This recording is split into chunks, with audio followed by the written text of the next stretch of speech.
Hello friends, I am Dr. Biren Nadkarni. I am consultant orthopedic and joint replacement surgeon. I am practicing at Sitaram Bharatiya Institute and Holy Family Hospital, New Delhi. Total knee replacement यानी कि पूरा घुटना बदलने का operation के बारे में सब जानते हैं और सब बात करते हैं।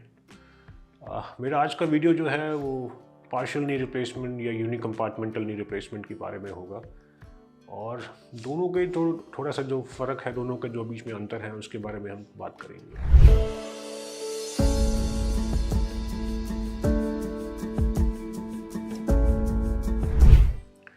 तो क्या है पार्शियल नी रिप्लेसमेंट, क्या करते हैं इसमें और ये कैसे इसका और टोटल नी रिप्लेसमेंट में क्या डिफरेंस होता है, इसके बारे में हम देखेंगे इस वीडियो में। तो पार्शियल नी रिप्लेसमेंट एक ऐसी सर्जरी है जिसमें हम लोग सिर्फ घुटने के उस हिस्से को बदलते हैं जो ख़राब होता है और मोस्टली ये अंदर वाला पार्ट होता है। अगर आप घुटने को देखें अपनी तरफ से तो अंदर की तरफ यानी कि जो दूसरे घुटने को फेस करता है, जिसको इनर कंपार्टमेंट या मिडिल कंपार्टमेंट बोलते हैं, तो वो सबसे ज़्यादा ख़राब होता है शुरुआत में।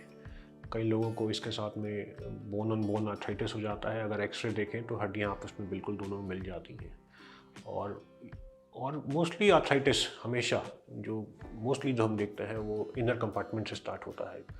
आउटर कंपार्टमेंट यानी जो बाहर का कंपार्टमेंट है उसकी इन्वॉल्वमेंट बाद में जाके आती है।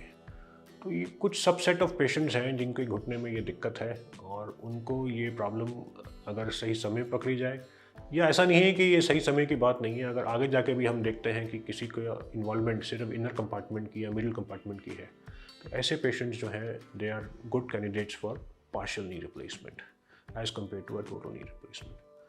और इसमें इस मॉडल में हमने बड़ा क्लियरली दिखाया है कि पार्शियल नी रिप्लेसमेंट सिर्फ इनर कंपार्टमेंट को रिप्लेस कर रहा है।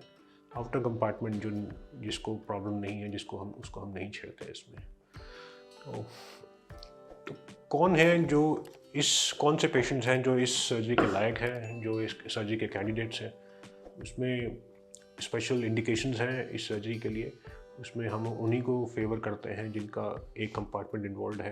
वो एक इन्वॉल्व है या दूसरा इन्वॉल्व है नहीं है, उसके लिए देखने के लिए स्पेशल एक्सरेज होते हैं और काफ़ी हद तक हमें एक्सरे से या प्लेन एक्सरे से या एक स्ट्रेस वैल्गस व्यू जिसको हम बोलते हैं, से पता चल जाता है कि आउटर कंपार्टमेंट की इन्वॉल्वमेंट है या नहीं है। और इसमें कुछ और प्री रिक्विजिट्स होते हैं जो हमें फॉलो करनी होती है, जैसे कि घुटने में बहुत ज़्यादा डिफॉर्मिटी तो नहीं है, फ्लेक्शन डिफॉर्मिटी यानी कि घुटना बहुत ज़्यादा मुड़ा तो नहीं हुआ या बहुत ज़्यादा टेढ़ा तो नहीं है, खड़े होने पे बोइंग बहुत ज़्यादा तो नहीं है। थोड़ा BMI की भी रिक्वायरमेंट्स होती हैं कि body weight, body mass index जो है एक लिमिट से नीचे रहे तो थोड़ा सा इस ऑपरेशन का रिजल्ट ज़्यादा अच्छा सुखद होता है। जिनको ऑस्टियोआर्थराइटिस है वो तो कैंडिडेट्स हैं इस सर्जरी के, बट जिनको रिमेटॉइड यानी गठिया बाय है उनमें हम लोग इस ऑपरेशन को एडवाइस नहीं करते हैं। तो ये एक ब्रॉड गाइडलाइंस हैं जिनमें ये ऑपरेशन की ज़रूरत है और उनको ये बात की जा सकती है। तो इस ऑपरेशन के क्या मेन बेनिफिट्स हैं और इस ऑपरेशन को टोटल नी रिप्लेसमेंट से कैसे कंपेयर किया जा सकता है, क्योंकि ये आधा घुटना बदलता है और कहने को पार्शियल नी रिप्लेसमेंट है, तो आप समझ सकते हैं कि बोन के ऊपर, मसल्स के ऊपर, सॉफ्ट टिश्यूज़ के ऊपर, स्किन के ऊपर सब कुछ जो है इंसिजन होता है और जो हमारा काम होता है कम होता है। इसमें मसल्स की, सॉफ्ट टिश्यूज़ की इन्वॉल्वमेंट और ज़्यादा रिलीजेस नहीं किए जाते।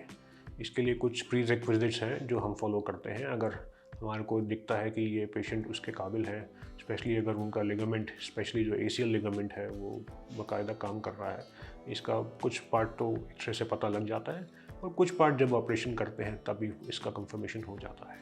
तो हमें जब भी ऑपरेशन करते हैं पार्शियल नी रिप्लेसमेंट का, तो हमारे हमेशा कंफर्म करना होता है कि ये आगे बढ़ने से पहले कि कुछ चीज़ें हैं जो इस पेशेंट के लिए पार्शियल नी रिप्लेसमेंट सूटेबल रहेगा नहीं रहेगा, और वो फाइनल कंफर्मेशन हमेशा OT में रहती है। बट उसके लिए हमें उसी टाइम जब खोलते हैं तो पता लग जाता है काफ़ी हद तक।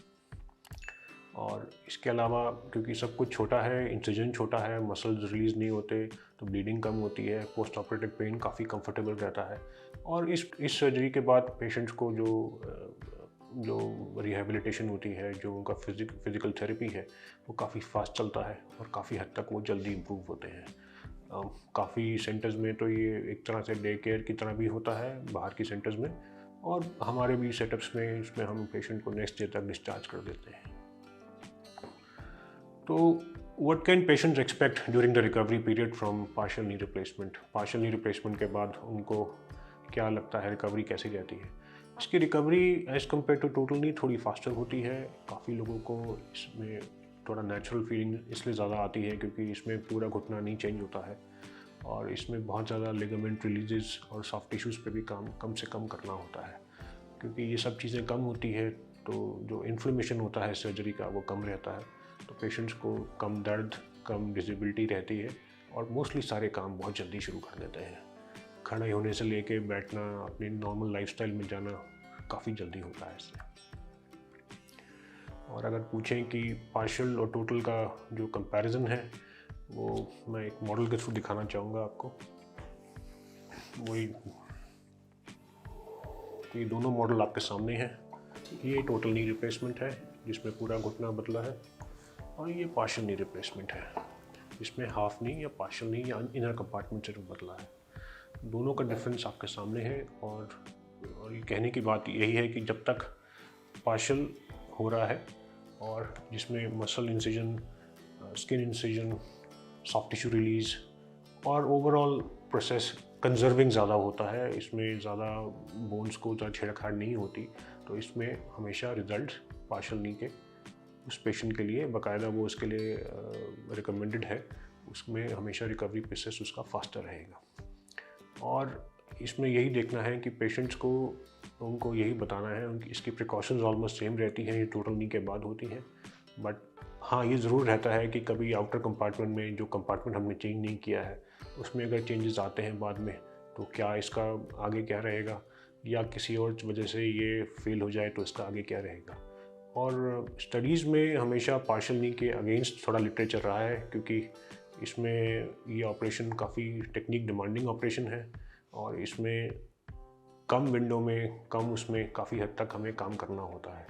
बट अगर सही पेशेंट सिलेक्शन हो, सही टेक्निक यूज़ हो और अगर अलाइनमेंट पूरी तरह से मेंटेन की जाए ऑपरेशन में, और काफ़ी सेंटर्स में अब इसको रोबोटिक्स से भी यूज़ किया जाता है, जिससे कंप्यूटर नेविगेशन या रोबोटिक्स से, क्योंकि ये इसकी जो रिज़ल्ट है वो काफ़ी अलाइनमेंट बेस्ड है और हम चाहते हैं कि इसका जो सब कुछ सही से हो। तो मेरे वीडियो में मैंने आपको पार्शियल नी रिप्लेसमेंट के बारे में बताया और इसके जो डिफरेंसेस हैं टोटल नी के साथ वो भी मैंने आपको बारे में बताए।